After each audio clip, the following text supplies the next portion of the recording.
اپنے کلام کا جادو جگانے والے جناب ڈاکٹر ندیم شاد مائک پر، میں ان سے گزارش کروں. صدر صاحب،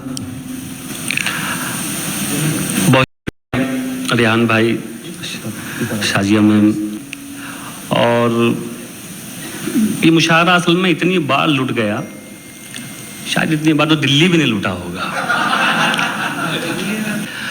ایک مطلب سن لیجئے. مطلب یہ ہے کہ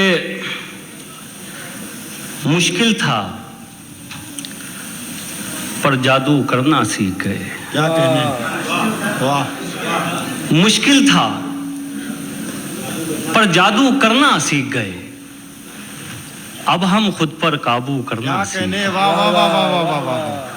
بہت. اب ہم خود پر قابو کرنا سیکھ گئے.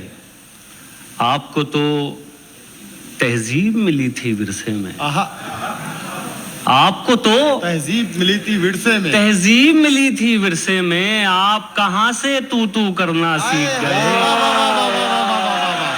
بہت عمدہ. واہ واہ واہ واہ واہ واہ.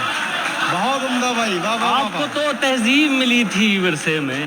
ایک مطلب اور سناتا ہوں، مطلب تھوڑا سا ذرا باریک ہے تو مطلب سناتا ہوں صاحب. مطلب یہ ہے کہ تکبر کا نتیجہ ہے، تکبر کا نتیجہ ہے یہ سب جانی نہیں سمجھے. واہ. تکبر کا نتیجہ ہے یہ سب جانی نہیں سمجھے. نہیں سمجھے.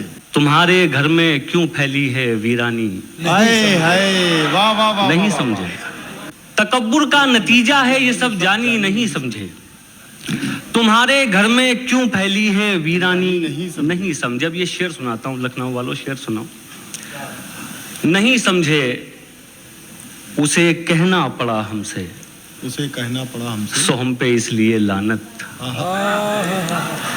اسے کہنا پڑا ہم سے سو ہم پہ اس لیے لعنت.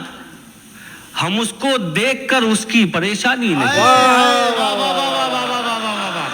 بہت عمدہ ہے، بہت عمدہ ہے.